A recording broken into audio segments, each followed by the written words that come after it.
గద్దరన్న పాట అంటాడు, అరే కాంగ్రెసోడో నీ కపట నీతి తెలిసిపాయే, అరే దోపిడి దొంగో నీ రూపమేందో తెలిసిపాయే, అటోడు ఇటు గుసుండు విటోడు అటు గుసుండు, వాని నోట వీని మాట వీని నోట వాని మాట, టీడీపీ సంఖ్యలోన చేరిపోతివి బిడ్డ కాంగ్రెసోడో నీ కపట నీతి తెలిసిపాయే, దోపిడి దొంగో నీ రూపమేందో తెలిసిపాయే.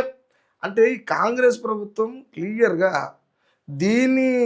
దాని జీన్సే అక్రమాలు, అవినీతి, దోపిడీ, పీడన ఇవన్నిటినీ నిర్మాణం చేసేటువంటి పార్టీ. అది ఇవాళ కొత్త పార్టీ ఏం కాదు, 100 సంవత్సరాల చరిత్ర ఉందని మాట్లాడతారు. 100 సంవత్సరాల కాలంలో ఏ ప్రజలు మారిర్రు మీ వల్ల?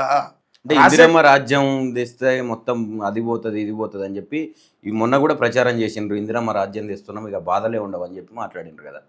రైతు దేశం చేసి పాదయాత్రలు చేసి ఇందిరమ్మ రాజ్యం అంటే మాకు ఏ బాధ ఉండదనుకుంటే, ఏ కష్టము ఉన్నా నేరుగా చెప్పమని రాజీవ్ పల్లె బాట అంటే మాకు ఏ రంది ఉండదనుకుంటే, గాంధీ మార్గం మాది హింస ఉండొద్దని శాంతి చర్చలు చేస్తానంటే పల్లెలు సల్లగుంటాయి అనుకుంటే, వల్ల కాడయింది కొడుక పల్లెంతా వలపోతే మిగిలింది బిడ్డ. రాజశేఖర్ రెడ్డి వచ్చినప్పుడు కూడా ఇందిరమ్మ రాజ్యం అని చెప్పారు, శాంతి చర్చలకని చెప్పి ఫుల్ టైఫాయిడ్ జ్వరంతో అనేకమైనటువంటి అది అంటే ఊహించినటువంటి అనారోగ్యంతో మంచాలలో పడుకున్నటువంటి పల్లెటూర్లలో పోయి కూడా శాంతి చర్చలకు పిలిచి ఇక్కడ చంపిర్రు, మళ్ళా ఆదివాసాల కాడికి పోయి అక్కడ చంపారు. ఉత్సవ మంచాలలో పడుకున్న వాళ్ళని నక్సలైట్లను చంపేపించింది కాంగ్రెస్ ప్రభుత్వం. కాంగ్రెస్ ప్రభుత్వం ఇందిరమ్మ రాజ్యం ఉనికే మిగిలిచ్చిందన్న, ఏ మిగలియలే, ఏం కట్టలే. రేవంత్ రెడ్డి ప్రభుత్వం రాగానే మీరు ఒక పాట రాసిండ్రు, మెచ్చి మెడల దండేస్తారు అని చెప్పి ఒక పాట రాశాను. అసలు ఆ పాట నేపథ్యం ఏంది, ఎప్పుడు పుట్టింది, ఎందుకు రాయాలి? అంటే నేను ఒక మాట ఏమన్నానంటే, రాష్ట్రానికి సీఎం ఎవడైనా సరే, నువ్వైనా నేనైనా ఇంకెవరైనా, రాష్ట్రానికి సీఎం ఇంట్లో తండ్రిలే అంటాడు రాష్ట్రానికి. నువ్వు తండ్రి స్థాయిని మర్చిపోయి ఒక తాటకి లెక్క మాట్లాడదంటే నడవదు. ఒక ముఖ్యమంత్రి పేగులు మెడలు వేసుకుంటా, డయర్లో విక్తా, తొండలు కొడతా, మరి అన్ని షికారులు చేస్తాను గిడికి ఎందుకు వచ్చినాడు ఆయన? ఈ తొండలు పడుతోళ్ళు ఉడతలు పడుతోళ్ళు అంతవరకు షికారు చేస్తోళ్ళు, నువ్వు ఎన్నో పోయి ఉచ్చులు పట్టుకొని పోయి షికారు చేసుకుంటూ ఉండాలి ముఖ్యమంత్రి అయితే. దానికి తోడు ఆయన చెప్తున్న డెఫినేషన్ ఏది, మరి నువ్వు కొత్తగా సీఎం అయినా ఎట్లా చేస్తావు అని అంటే, నేను గుంపు మేస్తిని కంకర పోస్తాడు చీకాలుతాడు అడ్డ మీద కూలోడు కూడా అట్లా మాట్లాడాడు. అంత గలీజ్గా అంత పచ్చిగా ఒక రాష్ట్ర సీఎం మాట్లాడడం ఎంత దుర్మార్గమైన విషయం. ఆకాశమంత పందిరి వేసి చుట్టాలనంత ఇంటికి పిలిచి డప్పు కొమ్ములతో సందడి చేసి ఇస్తరాకులు అన్నం వేసి అంచుల తొక్కుకు అమ్మకు చెప్పా ఢిల్లీకి పోయి కొడుకును అడిగి తిరిగి తీరం చేరేసరికి వేసిన అన్నం పాయే మెచ్చి మెడల దండేసిండ్రో తన కుల పొల్లను కూడేస్తుండో కా గుంపు మేస్తిరి గుణమేందో. అంటే ఈ గుంపు మేస్తిరి గుణాన్ని మీరు పసిగట్టలేదు కాబట్టికనే ఇవాళ తెలంగాణ అస్తిత్వం మీద దాడి జరుగుతున్నది. అంటే బండి భగీరథ విషయంలో ఆయన కేసు పెడితే మోడీ వచ్చిపోయిన తర్వాత దాకా కూడా రేవంత్ రెడ్డికి తెలియదు అని చెప్పి మాట్లాడిండు. నాకు తెలియదు 8వ తారీఖు కేసు అయితే ఇన్ని రోజులు ఏం చేశారు అని చెప్పి సివి ఆనంద్ని క్వశ్చన్ చేసిండు చెప్పి వార్తలు వచ్చినాయి. సిగ్గి తప్పిన పరిపాలన.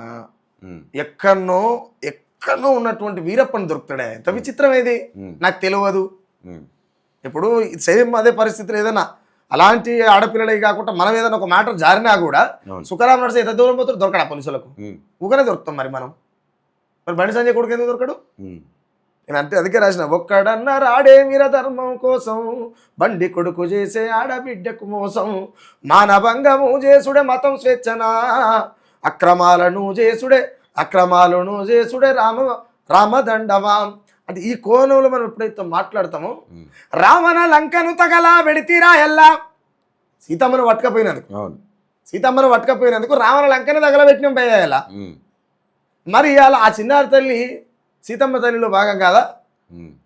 భరతమాత ఒక్కతే మాత అయితే ఈ దేశంలో పుట్టినటువంటి వాళ్ళంతా ఊరు. మరి స్త్రీల పట్ల బీజేపీ ప్రభుత్వానికి, ఆర్ఎస్ఎస్కు, హిందూ మతానికి, సనాతన ధర్మానికి స్త్రీల పట్ల ఎలాంటి గౌరవం ఉండదు. కాబట్టి ఇది ముందుగా ఈ ఆడజన్మెత్తినటువంటి తల్లులు పసిగట్టాల్సినటువంటి అంశం బీజేపీ క్లియర్గా. ద సేమ్ టైం ఇంకోటి ఏమనంటే, ఆ చిన్న బిడ్డని మైనర్ అమ్మాయిని లైంగికంగా వేధించడం లేకపోతే ఇంకేదో చేసిండనే సందర్భం వచ్చినప్పుడు తెలంగాణలో గుత్తగా గంపనూరులు వేసుకొని వస్తారు వీరనారులు కొంతమంది అక్కలు. మరి అక్కలు ఏడుండొచ్చు, ఆడతనం అమ్మతనం అన్నీ మర్చిపోయినాయి. అరే తల్లి తీసే నొప్పులకు విలువలేదు అబ్బాయి. కేసు నిజ నిర్ధారణ కాలేదు కదా, మీరు ఎట్లా డిసైడ్ చేస్తారని చెప్పి కొంతమంది బీజేపీ మహిళా నాయకురాలు మాట్లాడారు. నిజ నిర్ధారణ జరగలేదు అనుకున్నప్పుడు బండి సంజయ్ కొడుకు పరారు ఎందుకు మరి? ఈ సిగ్గిదప్పిన మాటలు ఏడ మాట్లాడతారు? నిజ నిర్ధారణ జరగలే, లేదు నిజంగానే నిర్ధారణ జరిగింది, ఇటు పక్కా చేసిండు అనుకున్నప్పుడు, ఎఫ్ఐఆర్ బుక్ అయింది అనుకున్నప్పుడు, ఇటు లోపలికి పోతాడు అనుకున్నప్పుడు కదా పారిపోవాల్సింది. వాళ్ళు కేసు పెట్టే లోపే వాళ్ళని ఆపటానికి చేసి వాళ్ళ సంపదనాన్ని బెదిరించి నీకున్నటువంటి రాజకీయ బలాన్ని అంగాన్ని అన్నీ నువ్వు అన్ని రకాలుగా వాడి నువ్వు దిగపోయినావు కదా. నువ్వు దిగపోయినావు అంటే దొంగమని అర్థం. ఇంకా మళ్ళీ దానికి ఇళ్ళ పెట్టి అల్ల పెట్టి చూసుంటుంది. మీ స్టాండ్ ఏందనే సుక్కరామ్ నర్సయ్య స్టాండ్ ఏంది? దీని మీద మాట కావచ్చు పాట కావచ్చు ఏ రకంగా ముందుకు తీసుకొస్తున్నారు? ఇప్పుడు జరుగుతున్నటువంటి పరిణామ క్రమంలో ఒక పాట చేస్తాను. ఇప్పుడు కళాకారులు పాటలు పాడేటోళ్ళు ఉన్నారు కదా, నేను అందుకే ఏమంటున్నా, దుఃఖము తీరిందని దుమ్దాం బంద్ చేస్తిరి, దొంగలెళ్ళిపోయారని దరువులు వదిలేస్తిరి, ఎవనికి వచ్చింది స్వేచ్ఛ ఎవనికి తీరింది బాధ, పవరు ఎవరి లవరాయే ఎవరి ముడ్లు గడుగుతుంది, పవరు ఎవరి లవరయ్యింది ఎవరి ముడ్లు గడుగుతుంది, తెలంగాణము అంటే రాష్ట్రము కాదు 4.5 కోట్ల జనము రగిలేనిగడను పాట చేస్తున్నాను. తొందరగా చేస్తాను, ఎందుకంటే ఇక్కడ మేధావులు కూడా జోకెటోడు జోకుతుండు గీకెటోడు గీకుతుండు, జోకెటోడు జోకుతుండు గీకెటోడు గీకుతుండు, అడిగేటోడు ఎవడున్నాడు తెలంగాణలా, అంత ఏడబోయి పండు కుర్ర లోపటర్రలా.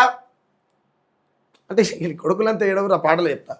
కగార్ జరిగింది, ఆపరేషన్ కగార్ అని చెప్పి అనేక మందిని ఎన్కౌంటర్లో చంపేయడం కావచ్చు ఇదంతా. అంటే అయితే వస్తావా బయటకు వస్తావా లేదా చచ్చిపోతావా అనే నినాదంతో మొదలుపోయింది ఆపరేషన్ కగార్. ఏందన్న దాని మీద మీ స్పందన? ఒక తల్లి పిల్లలు కనడం బంద్ చేసినప్పుడే విప్లవం అయిపోతుంది భయ్య. నేను అందుకే అలా రాసిన, కన్నీళ్లకు కడుపై ప్రసవిస్తే వచ్చేద తిరుగుబాటు, ఈ రాజ్యపు విధ్వంసాలకు పుడుతడు ఓ నక్సలైటు, విప్లవమెప్పుడు విత్తనమే అంతం లేని సంతానమే, వేలాది వీరులను చంపింది రాజ్యం ఎన్నడు నీతిగా గెలిచింది. ఎన్నడన్నా నీతిగా గెలిచినవా? నీతి అనేటువంటి సబ్జెక్టుకు డెఫినేషనే తెలియదు రాజ్యానికి. అన్న మీరు ఇంకో పాట రాసిండ్రు దీని మీద, ఆపరేషన్ కగార్ మీద, స్వార్థాల లోకము.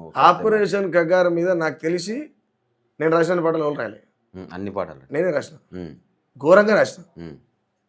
అంటే నాకు అనిపిస్తే రాసిన, మధ్యరాత్రి కాడ మెలకొస్తే పాట రాసిన, నిద్రపోకుండా రాసిన, మెలకొస్తే రాసిన, ఏదేమైనా పాట రాసిన ఆపరేషన్ కగార్ విషయంలో. నేను అందుకే అలా రాసిన, మా పల్లె ఎద నిండా దుఃఖం కొండ కోనల్లో పారేటి రక్తం, మా పల్లె ఎద నిండా దుఃఖం, పురిటి నొప్పుల బాధ నాకు తెలుసు, ఈ పుడమి నొప్పులు నీకు ఎట్లా తెలుసు, గొప్ప మనసెట్ట వచ్చింది కొడుక, అయ్యో ఎవరొస్తారయ్యా మీ వెనక, స్వార్థాల లోకము సస్య మాకేందని సచ్చి బతుకుతున్నారయ్యా, ఈ బతుకున్న పీనిగల బతుకు తెరువు కొరకు బంధుకు నువ్వు వదలకయ్యా. అంటే నువ్వు చచ్చిపోయినా పర్వాలేదు బిడ్డ, ఇక్కడ ఉన్నటువంటి ప్రజలంతా సావుకు భయపడుతున్నారు, కానీ నువ్వు సచ్చైన గెలవాలనేటువంటి ఆ తిరుగుబాటును ఆ తల్లి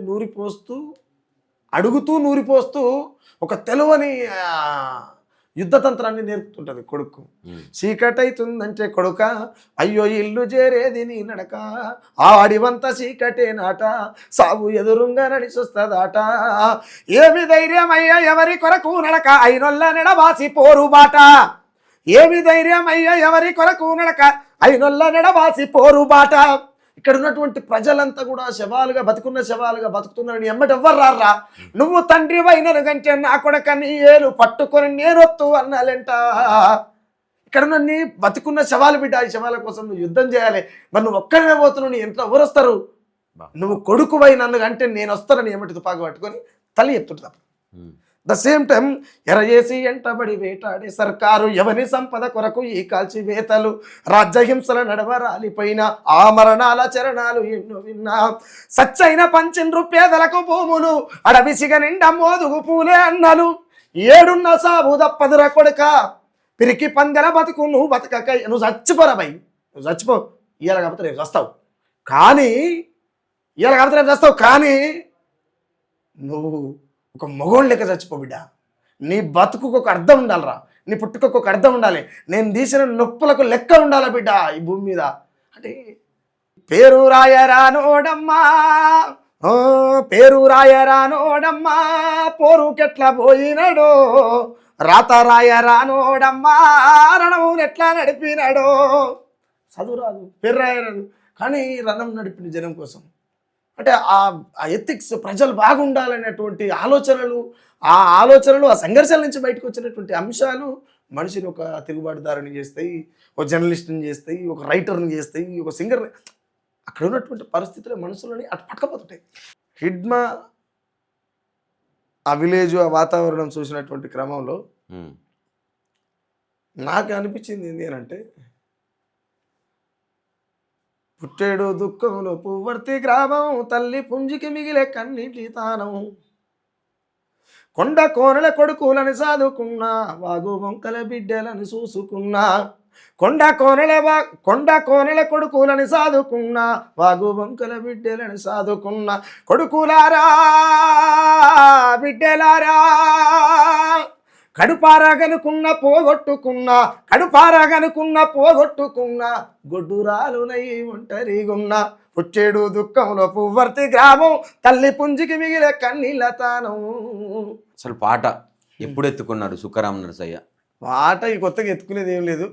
పుట్టగానే డప్పులు వేసిన కులంలో పుట్టాం. పుట్టగానే అందరు తొట్టెలు వేస్తే మామూలు డప్పులు వేస్తాం. తొట్టెలు కూడా లేదుగా మనకెక్కడైనా, తొట్టెలు కూడా లేదు.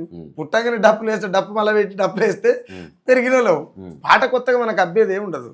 బై బర్త్ మన ఉమ్మనీరనే ఉంటుంది. అది పాట అయినా దరువు అయినా. మీరు వాడిన ఫస్ట్ పాట, నేను మీకు పేరు తెచ్చిన పాట, మిమ్మల్ని పాట సుఖరామ నరసయ్య పాడగలుగుతాడు, పాటగాడు అని చెప్పి గుర్తించినటువంటి ఒక పాట అంటే బాగా పరిచయం అయినటువంటి పాట అంటే, నేను అదేంది, ఎవరయ్యా భారతదేశం అభివృద్ధిలో ఉన్నదంది, అది నిజమైతే దేశంలో ఏమేమి మారిందో తెలపరండి, ధనికులై నొల్లు తొడిగిడిసి నా బట్ట అంగడంగడి చూడు పాత బట్టల మూట మండు టెండల్లోన చెమట సుక్క కుదడిసి పేదొల్ల ఎన్నుపై చిరిగిన చొక్క రెక్క ముక్కలు చేసి పూట గడిపేటోళ్ళు అంగట్ల పాతంగిలాగు కొనుక్కుంటుంటే ఎవడయ్యా భారతదేశం అభివృద్ధిలో ఉన్నదండి, అది నిజమైతే దేశంలో ఏమేమి మారిందో తెలపరండి.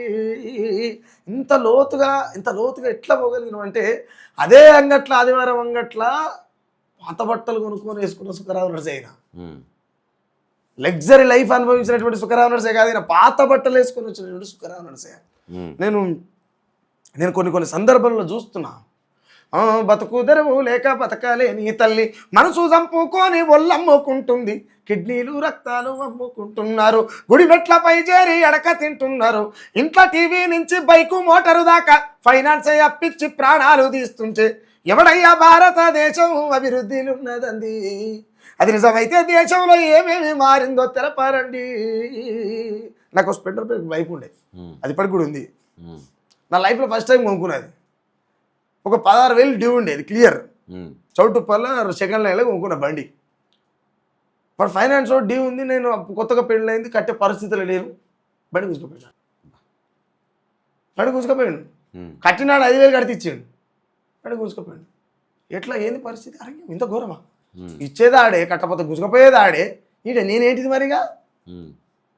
అందులో భాగంగా నేను అది అనుభవించే రాసిన. అది కూడా దువ్వంగా రాలేటి తగినింటికల నేరి ఇటుక సందుల నడవ భద్రపరుచుకొని, దువ్వంగా రాలేటి తగినింటికల నేరి ఇటుక సందుల నడవ భద్రపరుచుకొని, ఈ నల్ల కురులకు బల మంచి దోస్తులు సిక్కెంటికలు తీసే ఇరిగిన దువ్వెళ్ళు.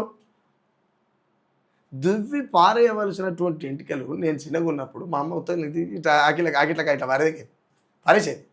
అరే ఈ టైంలో, ఈ జనరేషన్లో ఆ ఎంటికల్ని ఏమంటారు చుట్టి ఒక కాడ పెట్టి పిన్నిస్ రుబ్బరు కొనుక్కుంటారు. ఎటుపోతుంది? దువ్వి పారేయవలసినటువంటి ఎంటికలు అమ్ముకుంటున్న దేశంగా మారిపోయింది మన దేశం. ఏడ బాగుపడ్డట్టు.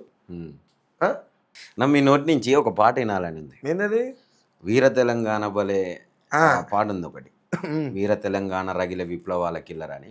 పండు వెన్నెల్లలోన పాడేటి పాటలే మాయే, నా పల్లెటూరిలోన ఆడేటి ఆటలే మాయే, నా పల్లెటూరిలోన ఆడేటి ఆటలే మాయే, పాలానగమ్మ భక్త సిరియాలారి చంద్ర అల్లిరాని ఆటలే మాయే, అల్లిరాని ఆటలే మాయే, నా పల్లెటూరులో నా మోగేటి కంచు గొంతులేవే, నా పల్లెటూరులో నా మోగేటి కంచు గొంతులేవే.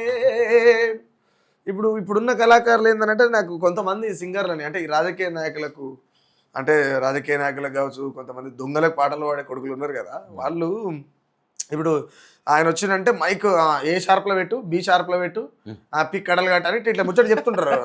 అది పెద్ద ఏదో చేసినట్టు ఆడ వెనకంగా పాట వస్తుంటుంది, ఆ పాటకి ఇటు గొంతు కలుపుతాడు అంతే, ఏం ఆడాడు.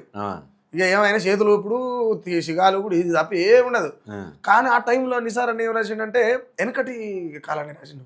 స్టేజీ కరెంటు మైకు ఏది లేకున్నా కానీ తెల్లవారు వాడి పాడేది, తెల్లవారు వాడి పాడేది, నా పల్లెటూరిలో నా మోగేటి కంచు గొంతులేవి. ఇట్లా ఆయన చాలా అద్భుతంగా ఇలాంటి పాటలు అనేకం రాసిండు ఆయన. ఏందది, తింటున్న కంచాన్ని గుంజుక తింటుండ్రు, ధరలు పెంచి నోట్ల మన్ను కొడుతున్నారు, ఓరోరి ఏలేటోడా జనము ఏందిని బతకాలేరా, పాలకన్నా నీళ్ళు పిరమైపోయినాయి, పేదోని బతుకంతా శాపమైపోన్నది, ఓరోరి ఏలేటోడా జనము ఎట్లా తిని బతకాలేరా. ఆయన రాసే పాటల ప్రతి పాటలకు డిఫరెంట్ గునుపు ఆ బాణీలు ఉంటాయి. సర్కారు దవాఖానా పేరుకైతే పెద్దది, ఎంతో ముద్దుగుంటది, అరే దవాఖానకు పోతే ఉన్న రోగం ఎక్కువైతుంది. ఈ పాట అన్న రాసిన తర్వాత నాకు చాలా రోజులు నాకు అర్థం కాలే. అంటే ఏం అర్థం కాలేదంటే సర్కారు దవాఖానా ముద్దుగుంటుంది అంటే ఈ ముద్దుగెట్టి ఉంటుంది, అలా రోగులే ఉంటారు, అంత స్మెల్ ఉంటుంది, ఆ మెడిసిన్ అదంతా రకరకాల ఏడుపులు తుడుపులు సావులు పీనికలు అన్నీ ఉంటాయి కదా. ముద్దు ఎందుకు రాసిందంటే నేను మొన్న గాంధీ హాస్పిటల్ కాదు పోయినా, వేరే నా ఫ్రెండ్ ఒక అతను హాస్పిటల్ ఉంటే మందలిస్తుంది పోతాం కదా, అట్లా పోతే హాస్పిటల్ అంతా తగమాగం ఉంది, దోమలు ఈగలతో ఉన్నది. కానీ గాంధీ హాస్పిటల్ ముందర గేటు ముందర ఉన్నటువంటి గాంధీ బొమ్మ ఒక్కటి మాత్రం ఆరోగ్యంగా ఉందా. అరే అచ్చా ఎందుకు రాసిండా ఏమి అని నాకు మనమని అనిపించింది.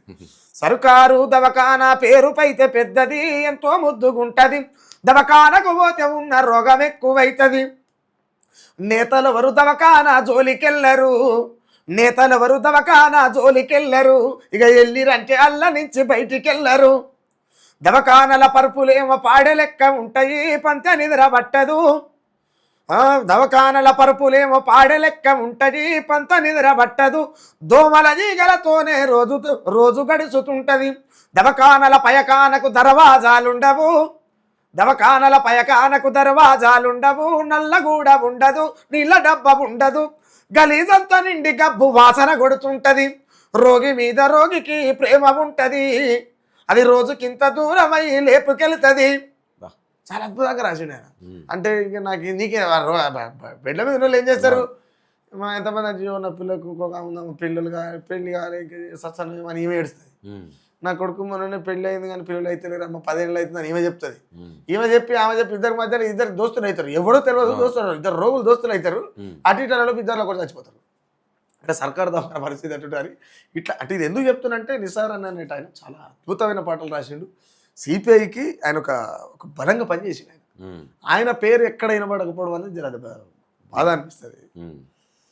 వీర తెలంగాణ రగిలే విప్లవాల కిల్లరా, నల్లగొండ జిల్లంటే మండె నిప్పు పెల్లరా, వీర తెలంగాణ రగిలే విప్లవాల కిల్లరా, నల్లగొండ జిల్లంటే మండె నిప్పు పెల్లరా, సాకలి ఐలమ్మ సేవ సాటింపయ్యిందిరా, దొడ్డి కొమరయ్య పోరు ముగ్గులు పోసిందిరా, బందగి బలమందించి ముందు నడిసినాడురా, జనగామ సింహమయ్యి చెంగుర దూకిండురా, వీర తెలంగాణ బలే వీర తెలంగాణ బలే బల బల బల బల బల బల వీర తెలంగాణ రగిలే విప్లవాల కిల్లరా, నల్లగొండ జిల్లంటే మండె నిప్పు పెల్లరా, కొలను పాక విప్లవాల కొలనై నాదిరా, పటపటమని నిర్మట పళ్ళు గురికి నాదురా, ఆకునూరు ఆకురాయి సాన పెట్టి నాదిరా, బైరను పెళ్లి పోరు సైరనై మోగెరా, వీర తెలంగాణ రగిలే విప్లవాల కిల్లరా, నల్లగొండ జిల్లంటే మండె నిప్పు పెల్లరా, చిట్టాల సౌటుప్పల సిచ్చు రగిలినాది, ఇక చిట్టాల సౌటుప్పల సిచ్చు రగిలినాదిరా, రాచకొండ ఎర్ర దండు కండగ నిలిసిందిరా, బొల్ల పెళ్లి పులిగిల్లా బొబ్బిలైనాదిరా, భువనగిరి నాడు బారు తుపాకై పేలెరా, వీర తెలంగాణ రగిలే విప్లవాల కిల్లరా, నల్లగొండ జిల్లంటే మండె నిప్పు పెల్లరా, సూర్యపేట నైజాముకు సూటి పెట్టినాదిరా, సుద్దాల పాట యుద్ధ బాటను నడిపిందిరా, సుద్దాల పాట యుద్ధ బాటను నడిపిందిరా, వీర తెలంగాణ పోరు జగతికెక్కినాదిరా, 5,000 వీరులను అర్పించిన తల్లిరా, 5,000 వీరులను అర్పించిన తల్లిరా. ఎంత అద్భుతంగా రాసిన పాట. ఘోరంగా అసలు చలవగా రాసిన పాట. అన్న ఉద్యమ టైంలో మీకు ఈ ప్రజానాట్య మండలి నుంచి కావచ్చు, మీరు పాడుకున్నటువంటి పాటలు కావచ్చు, ఎక్కువ సార్లు మీరు పాడిన పాట, మీరు విన్న పాట ఏదన్నా ఉందా? అంటే నేను పాటలు ఏం పాడలేను అన్న ఉద్యమ టైంలో. వెరీ సీరియస్గా అంటే చాలా మంది చెప్తుంటారు. ఇప్పుడు ఇందాక నువ్వు పంపతో చెప్పినావుగా, అవునా? ఆ గంపలుగా పెట్టాడు ఎక్కపై పిల్లలకు గంపలుగా పెట్టాడు. నేను జైలు పోయినా, నేను అది చేసి ఇది చేసి నేనైతే నేను చూడలే. కానీ నేనైతే తెలంగాణ ఉద్యమంలో ఒక వేదిక మీద ఒక మూల కూర్చొని డప్పు కొట్టేది. అదే విన్న పాట కావచ్చు, పాడిన పాట కావచ్చు అన్న. అందుకే నేను తెలంగాణ నెత్తురు బారందెన్నడో నా తెలంగాణ పల్లెలో, నేలకు రాలందెన్నడో నా తెలంగాణ పల్లెలో, నేలకు రాలని అన్నడో నా తెలంగాణ పల్లెలో, హక్కుల కోసం పోరాడుతున్నారు తెలంగాణ బిడ్డలు, హక్కుల కోసం పోరాడుతున్నారు తెలంగాణ బిడ్డలు, నూనూగు మీసాలు దిప్పుతున్నారు తెలంగాణ పోరలు, నూనూగు మీసాలు దిప్పుతున్నారు తెలంగాణ పోరలు, నెత్తురు వారందెన్నడో నా తెలంగాణ పల్లెలో, నేలకు రాలందెన్నడో నా తెలంగాణ పల్లెలో. కాబట్టి దీని మీద కూడా మీరు ఒక పాట రాసిండ్రు కానీ, పాక హనుమంతు చనిపోయినప్పుడు అప్పుడు వాడిన ఒక పాట విన్నాను. చాలా చాలా చాలా అద్భుతమైన పాట అది. నల్లగొండ నల్లగొండ చండూరు మండలం పుల్యంల గ్రామం, ప్రజాయుద్ధం పాక హనుమంతును విప్లవ యోధుని గన్నదమ్మో, ప్రజాయుద్ధం పాక హనుమంతును విప్లవ యోధుని గన్నదమ్మో, మూటగొట్టే తండ్రి కాయ కష్టం నేర్పింది విప్లవ పోరుతత్వం. మూట కొట్టడం అంటే వ్యవసాయం చేయడం, పిల్లలకు బతికించుకోవడం కోసం, ఆయన బతకడం కోసం పంట తీయడం, ఆ పంట ద్వారా ఆయన కడుపులో పుట్టినటువంటి పంట బతకడం కోసం. మరి మూట కొట్టే తండ్రి నుంచి ఈయన విప్లవ తత్వాన్ని ఎట్లా నేర్చుకోండు? అది ఇప్పుడు నేను ఏదైతే చెప్పినో ఆయన అది అక్కడ చూసిండు కాబట్టి నేర్చుకున్నాడు. ఇంకోటి పాట ఉంది కానీ మన అనిచేస్తని అరిచిగోల పెడుతున్నాడు అని చెప్పి రాజ్యం మీద. అవును. అరే అని చేస్తని అరిచిగోల పెడుతున్నావు, అని చేస్తని అరిచిగోల పెడుతున్నావు, నువ్వు ఆపాలేవురో అది నిప్పుల వాగు గనక, నువ్వు నిలుపలేవురో అవి విప్లవాలు గనక, మైకులను పట్టుకొని మందాలించి నొల్లందరి పెట్టారాని కేసు పెట్టి కటకటాల గుసోబెట్టి, పెట్టారాని కేసు పెట్టి కటకటాల గుసోబెట్టి, ప్రజల బాధలు చెప్పితే పైశాచిక పాలనయ్యి, నువ్వు ఆపాలేవురో అది నిప్పుల వాగు గనక, నువ్వు నిలుపలేవురో అవి విప్లవాలు గనక. అంటే ఈ ప్రతి అంశం మీద ఉంటుంది ఆ పాట. అప్పటికప్పుడు పేరు ఉంది ఆ టైంలో. లాస్ట్గా నల్గొండ గురించి ఒక పాట చేస్తున్నారు మీరు, అది రిలీజ్ అవుతుందా? ఎప్పుడైతే ఆ పాట? నా జిల్లా నల్లాగుండ నా తల్లి సల్లాగుండ, నా జిల్లా నల్లాగుండ నా తల్లి సల్లాగుండ, దండాలు దండాలమ్మో ఉద్యమాల మాయి ముంత, నా జిల్లా నల్లాగుండ నా తల్లి సల్లాగుండ, నాగం ఒలిగొండ గొలను కొండ నాగార్జున నంది కొండ, ఒలిగొండ గొలను కొండ నాగార్జున నంది కొండ, కొండల పూల దండ ఎగిరేటి ఎర్ర జెండా. ఈ పాట నిసారని రాసిండు. సూపర్. ఎండి నిసారని రాసిండు. ఆయన అల్ల ఏం చేసిండంటే ఆ ప్రాంతాన్ని అన్ని రాసే టైంలో పొంగేటి కల్లుకుండ, కొండల పూల దండ పొంగేటి కల్లుకుండ అని రాసిండు. అయితే నేను కొండల పూల దండ ఎగిరేటి ఎర్ర జెండా అంటే, నల్లగొండ అంటే టోటల్గా ఎర్ర జెండాలు గుర్తొస్తాయి. నల్లగొండ అంటేనే అది విప్లవాల అన్న